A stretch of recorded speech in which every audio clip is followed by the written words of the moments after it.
So we saw that the mean value theorem made a connection between the derivative of a function and where it's increasing and decreasing.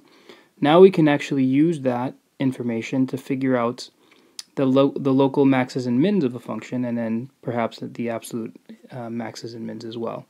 So I'm not going to talk through these pictures. This is called the first derivatives test. It's kind of the bread and butter of calculus, I would say, because it's one of the first things you learn to do when you're analyzing graphs, is to use the derivative to tell you about its behavior. And you can see, for instance, that if the derivative is positive to the left of a point and then negative after that point, in other words, if the derivative changes sign in that way, then you have a local max. And likewise, if the sign is reversed, you have a local min. So these are things to just, this is not worth memorizing. I think that you just can start making those connections as you do problems. Here are the first two, relationships that you could come across. In the next slide, I'll show you two more. So here, just to indicate in number 3, the sign of the derivative didn't change, so that means you don't have an extrema there. And then, of course, you can use the derivative at endpoints to analyze whether those are maxes or mins as well. So in the next slide, we'll actually do a video, we'll do an example out, and you'll see just kind of how this tends to work in a calculus course if you want to analyze a function for maxes and mins. We'll be using the derivative, and we'll want to kind of use all the information and all the terminology that we've learned in the previous videos to actually do that. Alright, so let's use the first derivatives test to analyze this function, x squared minus 3 times e to the x. So we're going to find where it's increasing and decreasing, and then we're going to find the local extrema and absolute extrema if there are any. First of all, you'll notice I put the graph here. That's only to just confirm what we find. Obviously, the point would be to do this without actually having a graph in front of you, but I think it's important to see that what our analysis is telling us is actually confirmed by the graph. So the first thing we're going to want to do is we're going to take our derivative, so g prime of x, and we notice that it's a product of x squared minus 3 and e to the x, so we're going to use the product rule. So I'm going to take the derivative of x squared minus 3, which is 2x, and then I'm going to leave e to the x alone, and then I'm going to add that to the derivative of e to the x and leave the x squared minus 3 alone. And now what I want to do is actually find critical points, right? I want to find where the derivative is equal to 0 or undefined. It's always going to be defined because no matter what value you plug into this derivative, you're going to get a real value out. There's no asymptotes. It's not a rational function, so there are no holes. So we want to find zeros. One thing you might notice is you can factor out an e to the x from both terms. And if you see what's left behind, you've got a 2x plus x squared minus 3, which I think I'm going to write as x squared plus 2x minus 3. And I think this factors. So this factors into e to the x times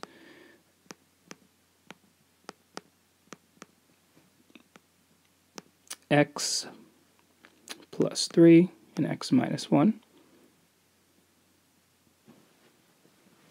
And so now we know that we can find the zeros that way. So if we set that equal to 0,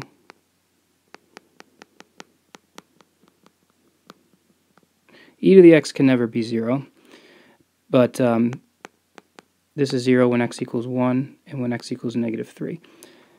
Now this is where I would encourage you to make a number line. A number line is nice because it's going to kind of summarize all the important information that we care about for this particular problem. So I'm going to call it an f prime number line. So there's x, and let's call this f prime, or g prime, I guess, in this case. G prime. So what should go on the number line? Well, the critical points. So negative 3 needs to go on there, and 1 needs to go on there.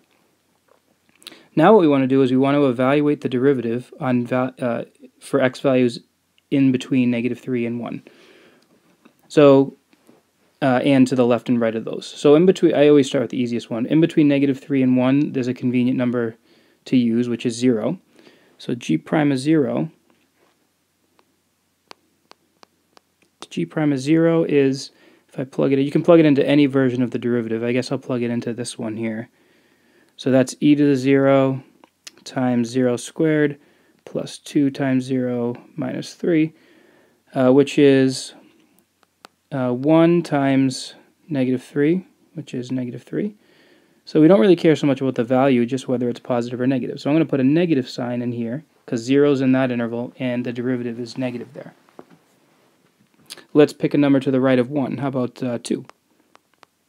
G prime of 2 would be e squared. And this time I think I'm going to plug it into the second version here. So I'm going to make that 2 minus 1, 2 plus 3. So that's e squared, which we know is positive, times 1 times 5. So it's times 5, which is positive. So I want to put a positive there. And then I'm going to plug in like negative 4, which is to the left. That's to the left of negative 3. So I get e to the negative 4. Be careful, that is a positive number, right? That's 1 over e to the 4. And I'm going to plug it again into the second version. So negative 4 minus 1 times negative 4 plus 3. So that's e to the negative 4 times negative 5 times a negative 1. So that's positive. So I want to put a positive there. All right, so that actually helps me answer my question as to where g of x is increasing or decreasing. So that alone is enough to tell me that it's increasing. So this means g of x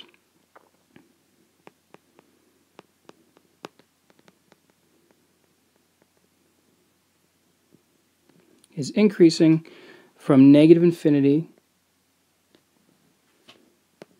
until negative 3, and I include the negative 3, union 1 to infinity. And it's decreasing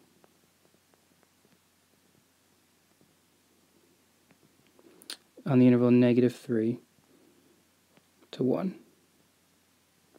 All right, so then you can see from the picture that's confirmed. So now we talk about local maxes and mins. So according to the first derivatives test, we would have a max, we'd have a local max here at negative 3 because the derivative changes from positive to negative, and we'd have a local min there at 1. So let's say that we got a local max of blank at x equals negative 3 and a local min of blank at x equals 1. By the way, it was kind of a vague question. I said find the local extrema and absolute extrema. I didn't say like to find the y values or the where they occur. So often you're given more specific information. So we're just going to be thorough and give all the information, the x values, which we found, and the y values. So in order to find the y values, we need to evaluate the functions at those instances. So g of negative 3 is just negative 3 squared minus 3 times e to the negative 3, which equals, sorry, that negative 3 should be in parentheses, which equals 9 minus 3, 6 e to the negative 3, or 6 over e to the 3.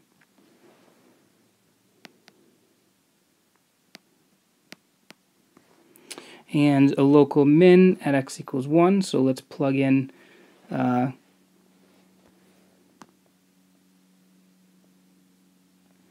let's plug in 1 to our function. G of 1 is equal to 1 squared minus 3 times e to the 1. So that ends up being negative 2e.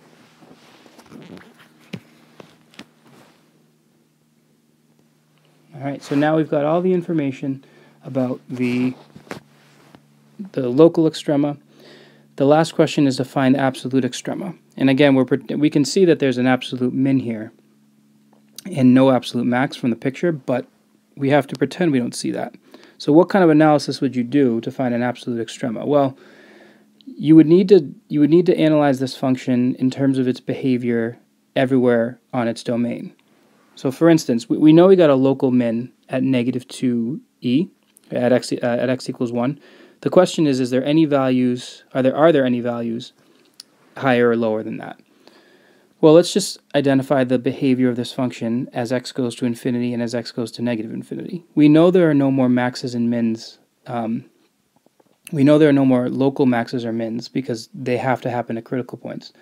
But we don't know if this function is going off in different directions as x goes to infinity or -infinity, which might prevent these from being absolute maxes or mins.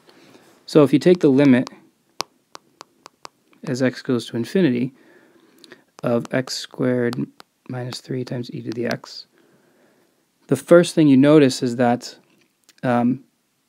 picking a big number to plug in for x, this is going off to infinity, and so is e to the x. So this is going to infinity, which means that as x goes to infinity, the function is getting really, really big. So that's preventing there from being an absolute max. So no absolute max. And if we take the limit as x goes to -infinity,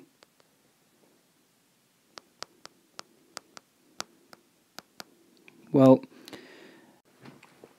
so what I'm going to do here is probably frowned upon, but it's fine to understand what's happening. Just plug in -infinity for x. So you get -infinity squared minus 3 divided by, or times rather, just getting ahead of myself there, times e to the -infinity. Now by a property of exponents, that e to the -infinity can move down, and the -infinity squared, we'll call that positive infinity. And so this is where you'd want to bring your knowledge of the behavior of certain functions to this limit. They're both going to infinity, the numerator and the denominator, but the bottom is outpacing the numerator because exponentials grow much more quickly than quadratics do. So this is going to 0 because the bottom is going to infinity at a faster pace than the numerator is. And not only that, it's going to infinity from the positive side because infinity squared minus 3 as a positive number, or as what I should say is as x goes to -infinity, you have positive outputs for this function, and the denominator as well will be positive. So it's approaching 0 from above, and that means that there's a horizontal asymptote at y equals 0, which is bounding the function from below. It's containing it. It's not allowing it to go any further or below it. And for our purposes, that means that there can't be a minimum value that's lower, or a y value, I should say, that's lower than the one we found here as our local min. And that means we have an absolute min there as well.